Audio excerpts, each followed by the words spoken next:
अस्सलाम वालेकुम दोस्तों, मेरा नाम मोहम्मद नवीद और आप देख रहे हैं मेरा यूट्यूब चैनल नवीद पेंडू के नाम से। जैसा कि आज की वीडियो में मैं आपको बताऊंगा कि काफ़ी पाकिस्तान में न्यूज़ अपग्रेड हो रही है, जो सीमा के हवाले से जो पबजी लव स्टोरी है जो इंडिया में चली गई है उसके बारे में मुकम्मल बताऊँगा। वो सीमा कौन है, कहाँ की रहायशी थी और क्या वजह उसको पाकिस्तान छोड़ कर दूसरे मुल्क जाना पड़ा। तो आज की वीडियो में आप चेक करें, मैं आपको वीडियो इसकी चला कर दिखाता हूँ, आपने वो मुकम्मल चेक करनी है। तो सीमा को क्या ज़रूरत पड़ी कि पाकिस्तान से जाने की, तो ये देख लें आज की वीडियो। इसमें मुकम्मल डिटेल के साथ मैं आपको बता देता हूँ। बहनें तो सबको प्यारी होती हैं, मुझे भी हैं और याद भी आती हैं। मेरे पापा के बाद हमारा कोई भी नहीं था। मेरा एक भैया थे और उनके लिए शायद मैं टेंशन थी वहाँ पे, क्योंकि कुछ थी प्रॉब्लम। हमने कभी भी नहीं जाऊँगी सर, सच में मैं गला काट दूँगी, जहर खा लूँगी, यहीं मर के दिखाऊँगी। मैं वापस नहीं जाना चाहती। मेरे बच्चे भी खुश हैं, मैं भी खुश हूँ सर। यहाँ जब तक मैं नहीं मर जाऊँगा ना, जब तक इसे नहीं जाने दूँगा मैं यहाँ। इस वक्त मैं उत्तर प्रदेश के रब्बूपुरा इलाके में हूँ और मेरे साथ वो दो लोग हैं जिनकी चर्चा न सिर्फ भारत बल्कि पाकिस्तान में भी हो रही है, सीमा और सचिन। तो सबसे पहले सीमा बताइए कि आपके सामने वतन था और प्यार था। नहीं कि मैं पाकिस्तान से नफरत करती हूँ, नहीं, वो भी देश है। मैं वहाँ रही हूँ, पली बढ़ी हूँ, मेरा बचपन बीता वहाँ पे। मेरी अम्मी, मेरे मम्मा पापा भाई बहन वहीं के हैं, मेरे माँ बाप की कब्र वहीं पे है। तो उस देश के बारे में मैं कोई गलत नहीं बोलूँगी। बाकी अब प्यार था। अब ज़िंदगी एक बार ही मिलती है, फिर मर जाना होता है, कुछ साल बाद बुढ़ापा, फिर मौत, फिर ऐसे चलते हैं। मेरे पापा थे कभी ज़िंदा, तो उनकी अपनी आंखों के आगे मौत देखी हमने, तो ज़िंदगी ख़त्म ही हो जानी है। तो मैंने प्यार को चुना सर। जब आपकी पबजी से बात शुरू हुई तो सीमा आपको मिली, 4 बच्चे, क्या सोचा उस वक्त आपने? 2020 में हमारी बात हुई थी। होने के बाद उसके क्या 6-7 महीने बाद वो पता पड़ गई थी मुझे। तो कोई बात नहीं है, जब बच्चे हैं तो क्या हुआ, तेरे बच्चे मेरे बच्चे एक बात है, कोई बात नहीं है। मैं जैसी तू है मेरे लिए ऐसे ही बच्चे हैं, जैसे बच्चे हैं ऐसे लिए तू है, बस। कब तय किया कि अब सीमा को भारत बुला लेना है? सर जब ही तय कर दिया था 2021 में, जब हमारा प्यार शुरू हो गया था।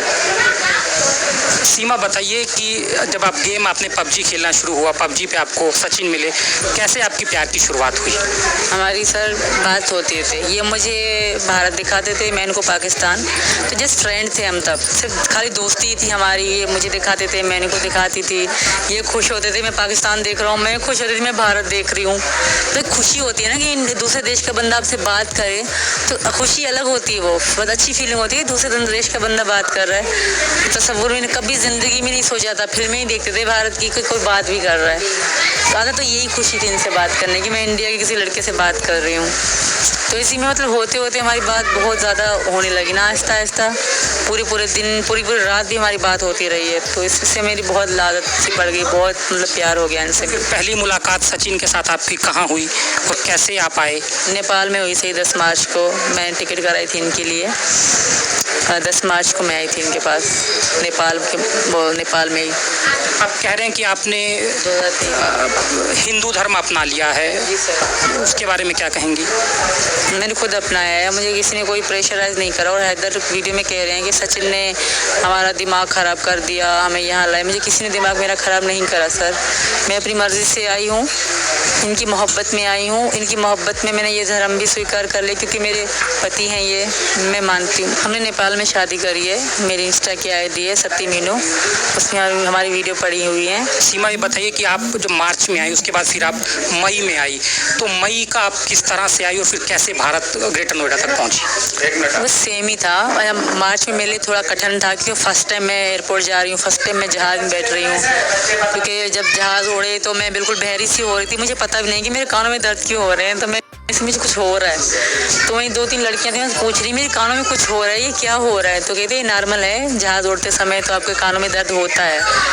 इस तरह का था मेरे लिए। फिर सेकंड टाइम तो बहुत आसान था। मुझे पता पड़ गया कि यहाँ से एंट्री है, यहाँ से एग्जिट है, यहाँ लिखा होता है कि आप कनेक्टेड फ़्लाइट है, यहाँ लिखा है कि जो आप दुबई जाएंगे। तो फिर मुझे पता पड़ गया, कि मुझे समझाया था लड़कियों ने ना, बहुत अच्छी लड़की। नेपाल से भारत में तो चेकिंग होती है बॉर्डर पर, वो आपने कैसे पार किया और कैसे आप आई, किसकी आपने मदद की, वो क्योंकि बहुत कठिन है। सचिन की मदद थी, इन्होंने मुझे अपना सारा एड्रेस सही से लिखवा रखा था, और जब मेरी टिकट हुई ना तब भी इन्होंने अपना सारा एड्रेस, अपना नाम, पापा का नाम, सब कुछ सही से लिखवा रखा था। आपकी चेकिंग नहीं हुई?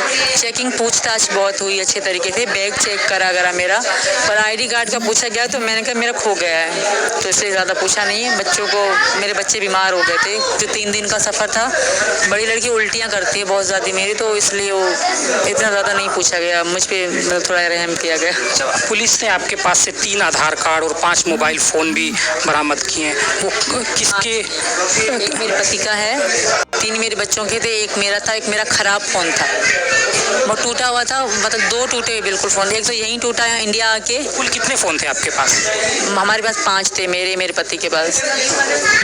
3 बच्चों के थे, मेरे बड़े वालों के, एक मेरा और एक मेरे हस्बैंड का। बच्चे फ़ोन चलाते हैं? जी सर, वो पाकिस्तान से लेके चलाते हैं। तो 3 आधार कार्ड? मेरे पापा का, हैदर का और मेरा। तो पाकिस्तान के आधार कार्ड? जी सर, मेरे पापा की कॉपीज़ थी, वो कॉपीज़ की रंगीन कॉपी न होती, वो रंगी कॉपी थी, और मेरा ओरिजिनल था। सचिन, बताइए कि गुलाम हैदर अपने बच्चों को सऊदी से अपील कर रहे हैं कि उनके बच्चों को उनको दे दिया जाए, उनकी पत्नी को वापस भेज दिया जाए, क्या कहेंगे इस पर? नहीं सर, पत्नी तो मेरी भी है, ये तो शादी तो मैं भी कर चुका हूँ, तो मेरा तो कहना ये है कि मैं यहीं पर रहे, मेरा मानना ये है कि यहीं पर रहे बस। पाकिस्तान की जो सरकार है उन्होंने काउंसलर एक्सेस के लिए भी कहा है, वो आपसे बात करेंगे। अगर पाकिस्तान कहे कि हम आपको वापस बुला रहे हैं तो क्या होगा, तो क्या करेंगे? मैं मना कर दूंगी सर। हमारे पाकिस्तान में भी यही था कि अगर 18 साल से बड़ी लड़की अपनी ज़िंदगी का फैसला खुद ले सकती है, वो आज भी पाकिस्तान में चल रहा है। 18 साल से बड़ी हर अपनी ज़िंदगी का फैसला ले सकती है, तो मैं 27 साल की हूँ, मैं अपनी ज़िंदगी का फैसला ले सकती हूँ। और ये भी है, ये भी नहीं है कि अब मैं औरत हूँ तो मैं आदमी से तलाक नहीं ले सकती, मैं औरत भी नोटिफिकेशन भेजती है आदमी को तलाक के लिए। लेकिन आपका कब करीन तलाक नहीं हुआ, कोई लिखित वाला नहीं है, तो मैं कोशिश करूँगी अगर यहाँ से कोई उनको कागज़ भेज दूँ। वैसे तो मेरे पति है नहीं, ज़ुबानी हमारी ख़त्म हो, क्योंकि पाकिस्तान में ज़ुबानी अब भी चलता है। कोशिश करूँगी अगर यहाँ से अगर नोटिफिकेशन मतलब जाते हैं कागज़, तो मैं डिवोर्स यहाँ से उनसे लेने के लिए तैयार। कोई आपकी बातचीत हुई भारत आने के बाद अपने परिवार से, भाई से, बहन से? नहीं करी, मैंने किसी से कोई कांटेक्ट नहीं करा। अच्छा, आप किराए के मकान में कराची में रह रही थी, तो आपने कौन सा मकान बेचा? गुलाम हैदर का बेचा या कोई अपना मकान बेचा? गुलाम हैदर का नहीं था, वो मेरा था सर, और हैदर को भेजने के लिए मैंने अपना सोना गिरवी रखा था। हैदर के जाने में आधा पैसे तो मेरे लगे थे, मैंने कमेटियाँ रख के इनको सऊदी अरब भेजा था। तो इसमें ये क्या हो गया कि बस गुलाम हैदर का घर हो गया। उन्होंने बच्चों के लिए खाने के लिए पैसे दिए थे, वो मैं थी कि जोड़ के मैंने घर लिया। वो मेरा दिमाग था कि भाई घर चाहिए, तब इनसे मेरी बातचीत होती थी, पर इतनी प्यार नहीं था कि मैं सोचती।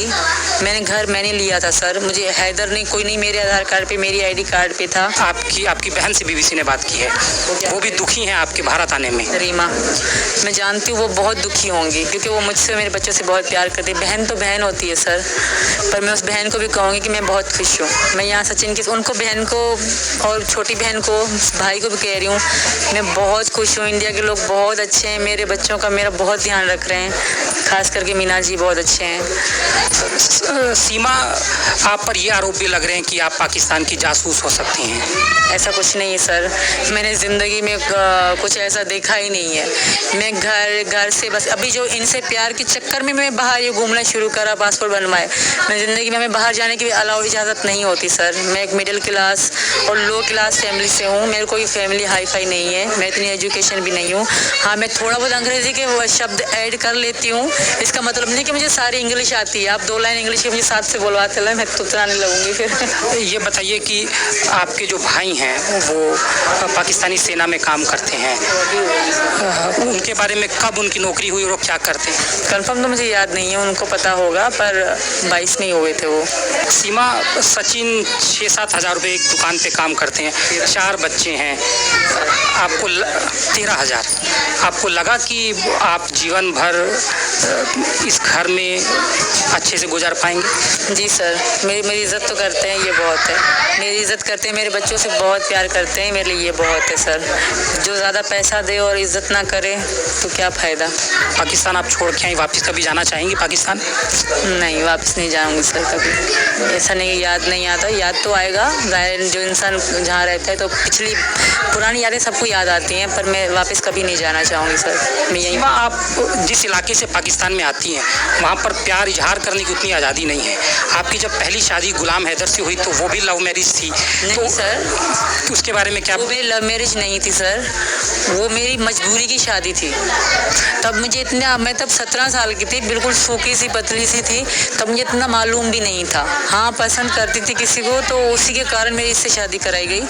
मतलब हमारी कोई धूमधाम से शादी ना हुई, नॉर्मल कागज़ों पे साइन किए गए बस। तो आपकी को किसी और से शादी करनी थी तो फिर इनसे, गुलाम हैदर से हुई आपकी शादी? जी सर, मैं किसी और को चाहती पर इनसे ज़बरदस्ती हुई। तो अब आप पूरी तरह से हिंदू धर्म में आ गई हैं? जी सर, और मैं वहाँ पाकिस्तानियों से भी रिक्वेस्ट करती हूँ, मैं यहाँ बहुत खुश हूँ। इस तरह की उल्टी सीधी बातें या उल्टी सीधी काम ना करें मेरे लिए, कि मेरे लिए कोई दिक्कत पैदा हो। मैं बहुत खुश हूँ यहाँ पे, मेरे बच्चे भी बहुत खुश हैं। हैदर से भी रिक्वेस्ट करूँगी कि भाई तुम खुश रहो, अपने वो बच्चे संभालो। मैं बहुत खुश हूँ यहाँ पे। अब आगे आपने क्या सोचा है? हमारी शादी तो हो गई है सर, बाकी जो थोड़ी बहुत हैं लिख पढ़ के काम वो करके मैं यहीं रहूँगी इनके साथ। आखिरी में क्या कहना चाहेंगी पाकिस्तान और अपने पति, अपने सास, अपनी बहन को क्या संदेश देना चाहेंगे? अपनी बहनों को तो कहूँगी आई लव यू। बहनें तो सबको प्यारी होती हैं, मुझे भी हैं और याद भी आती हैं। बाकी रही बात, बहनों की बात मत करें सर। कितनी बहनें हैं आपकी? 2 बहनें, एक बड़ी एक छोटी। बहनों की बात मत लाएं सर। बहनें खुश हो जाएंगी अपनी शादी की। बड़ी वाली की तो शादी हो गई, उसका पति अपने मामा का लड़का है, वो बहुत अच्छा है, वो तो बहुत खुश है। छोटी वाली जो है उसके पास भाई है मेरा, वो बहुत अच्छा ध्यान रखेगा उसका। आपने उसको पाल के बड़ा भी किया होगा, मदद की होगी। ऐसा क्या हुआ कि आपने इतना बड़ा फैसला एक ऐसे देश में जिसका तनाव है पाकिस्तान के साथ, इतना मुश्किल, इतनी हैरान करने वाली कहानी सीमा? कि मेरा कोई भी नहीं था सर, मेरे पापा के बाद हमारा कोई भी नहीं था। मेरा एक भैया थे और उनके लिए शायद मैं टेंशन थी वहाँ पे, क्योंकि कुछ थी प्रॉब्लम। हमने मेरे पापा के मर जाने के बाद मुझे गांव से मना कर दिया कि तुम गांव कभी नहीं आओगे। मेरे चाचा ने ही करा था ये, बस थोड़ी सी ऐसे ही फैमिली मैटर्स थे। बस मेरा कोई भी नहीं है पीछे, भाई बहन है, वो खुश रहेंगे अपनी ज़िंदगी में। मैं बहुत खुश हूँ यहाँ सचिन के साथ। और हैदर से रिक्वेस्ट है कि वो इस तरह की उल्टी सीधी बातें करके मेरे लिए प्रॉब्लम ना खड़ी करे। अगर वो मुझे सच में इतना पसंद कर रहा है तो मुझे खुश रहने दे बस। पाकिस्तान सरकार का भी दखल, उन्होंने काउंसलर एक्सेस की बात कर रहे हैं, वो तो आपको अगर बुला लेंगे तब आप क्या करेंगे? मैं मर जाऊँगी, यहाँ ख़त्म हो जाऊँगी, मैं वापस नहीं जाऊँगी। मेरे वापस कुछ भी नहीं है, किसी भी तरह से वापस नहीं? कभी भी नहीं जाऊँगी सर। सच में मैं गला काट दूँगी, जहर खा लूँगी, यहीं मर के दिखाऊँगी। मैं वापस नहीं जाना चाहती। मेरे बच्चे भी खुश हैं, मैं भी खुश हूँ सर। यहाँ मैं वापस किसी सूरत में नहीं जाना चाहती। सचिन, आप एक बात आखिर में बताइए कि अगर पाकिस्तान कह दे कि अब तो सीमा को आना पड़ेगा क्योंकि ये पाकिस्तान की नागरिक भी हैं, तो आप क्या करेंगे? तो सर मैं जब तक मैं नहीं मर जाऊंगा ना, जब तक इसे नहीं जाने दूंगा मैं यार। मेरे मरने के बाद जो इसका साथ करो, जो हमारी भारत सरकार करे, जो पाकिस्तानी सरकार करे, जो करना करे। तो दोस्तों, ये मैंने आपको वीडियो चला के बता दी है कि कैसे यानी कि सीमा को इस मुल्क को छोड़ के जाना पड़ा। तो मुझे उम्मीद है आपको इस वीडियो की समझ आ गई होगी टोटल के क्या इशू था जो सीमा को मुल्क छोड़ के जाना पड़ा। तो मेरे जितने भी ऑडियंस है अपना ख्याल रखिएगा और इंशाल्लाह मिलते हैं नेक्स्ट वीडियो में। अपनी राय का इज़हार लाजमी कमेंट सेक्शन में दीजिएगा और मेरे चैनल को सब्सक्राइब करें। अपना ख्याल रखिएगा। ओके, अल्लाह हाफिज़।